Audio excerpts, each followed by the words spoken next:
Bum bum bum bum bum bum bum bum bum bum bum bum.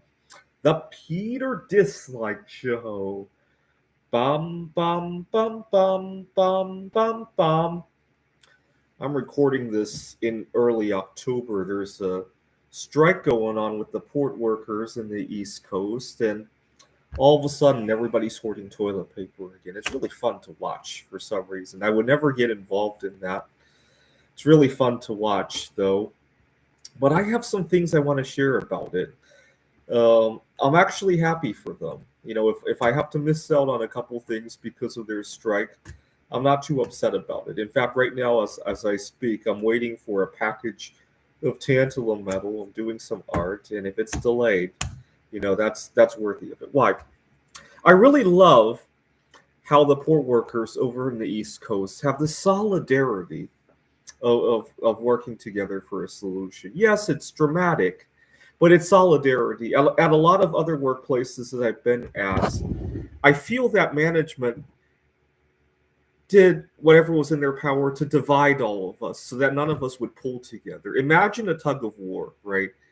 Where the employer was on one side and all the employees pulled in different directions, right? You would never win that tug of war, right? And that's how I felt at a lot of previous workplaces. What do I mean by that? Well, management made us fight over who got what, who got the more favorable hours, who got the better treatment. And a lot of times there's a lot of mobbing. If your idea of life differed from other people, your opinion was in the minority, you got mobbed out. Instead of being included, you got mobbed out. What do I mean by that? I was at another workplace.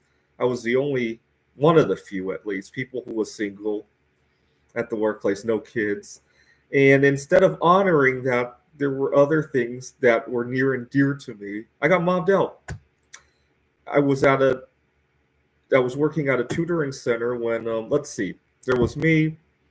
I had a colleague who was divorced, and he and his ex-wife had split custody of the kids. I had two other colleagues who were elderly, married, and had grandkids. I'm trying to remember, I had one colleague who was single but living with her parents. I'm trying to remember all the faces now. Another colleague in her 40s, and she was separated, but I think she had custody of the kids. And a lot of times, I got mobbed out. We had a Taylor Swift concert here in the Phoenix area. I think only one of my colleagues took their kids to that, but the others didn't want to work there. Why? It's a tutoring center. A lot of the kids were out. There were so few hours during that week. And I stayed behind, and I had 6 hours of work that week. And I made $85, if I remember correctly. I got a direct deposit for $85. It was after tax. But what's really frustrating is that just because it's only a 6 hour week doesn't mean that you have a lot of extra free time, right? It's still a commitment. And and meanwhile, every time I wanted to take time off, I got the least desirable hours to take off, and I didn't take them off because they were least desirable, right? I had to give up good shifts, and it wasn't even a discussion. Now, one thing that really has really helped me is that now you guys know I have a secondary career, right? And I found that they say money doesn't buy happiness, but it does buy a lot of peace. What do I mean by that? I was at a performance review this week, sitting face to face with my boss. My boss would say something, and I feel like I actually have the patience to listen to it all. In the past, as soon as I heard any word that I didn't like, I couldn't wait to respond. I either interrupted or I spent the rest of that conversation waiting for a time to interrupt, and I tuned out what the boss said, and it made it difficult to take in information. Old school Dave, leave a comment if you can relate to that feeling of you're waiting for a chance to respond and you completely tune out what somebody else is saying. I think we've all been there. You're nervous. Is my boss going to fire me? Oh my God, I have to defend myself, whatever. And you're waiting for that moment where you can say it, and you completely tune out to your detriment, because oftentimes the boss is giving you important information in that rest of that sermon, right? And you tune that out. I didn't do that this past week. I can attest that I didn't tune anything. I listened to every little word like I was listening to my favorite country song. It really did feel like that, and I like it. I like it. And so the other thing I did, and I'm really pleased of, is that next week, this other college that I'm teaching at has this homecoming event, and I really like to join that. One of the things I love about joining college student events is that these kids haven't drank the Kool-Aid yet, and they can accept all different lifestyles, right?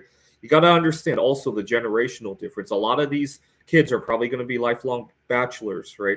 And the same can't be said about older people. Gen X and Boomers, they assume that they just haven't met the right person, right? If they haven't been paired up yet, right? It's really refreshing. But unfortunately, I was scheduled to teach here at Central Arizona College, and I told my boss that I had a family emergency for that day. And I'm not too guilty about doing that. Why? Because a lot of times I've had a lot of hard time making connections here in the Phoenix area, Apache Junction area, to the point that I'll literally get chest pains when I think about my situation. I've gotten used to it, but a lot of nights I sleep with chest pains like that.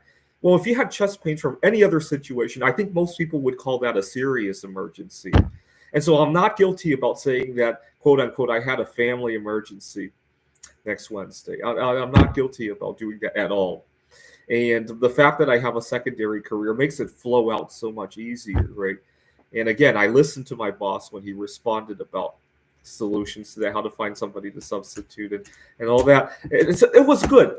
It was good. I don't get all jumpy and all that when I talk to people. I was on also when I was on a first date last week, right? And my date said something that I was anxious about hearing. I let her finish it, and because if it doesn't go right, I got a big box of bismuth sitting at home waiting for me to melt, and so I wasn't nervous about what she was going to say next. I really wasn't, and that felt really good to not have to tune out something because I'm edgy about wanting to respond to something. That felt really good. It gave me a lot of freedom. This is the Peter Like Show. Bum bum bum bum bum bum bum bum bum bum bum bum. The Peter Like Show. Bum bum bum bum bum bum bum bum bum bum bum bum bum bum bum bum bum bum.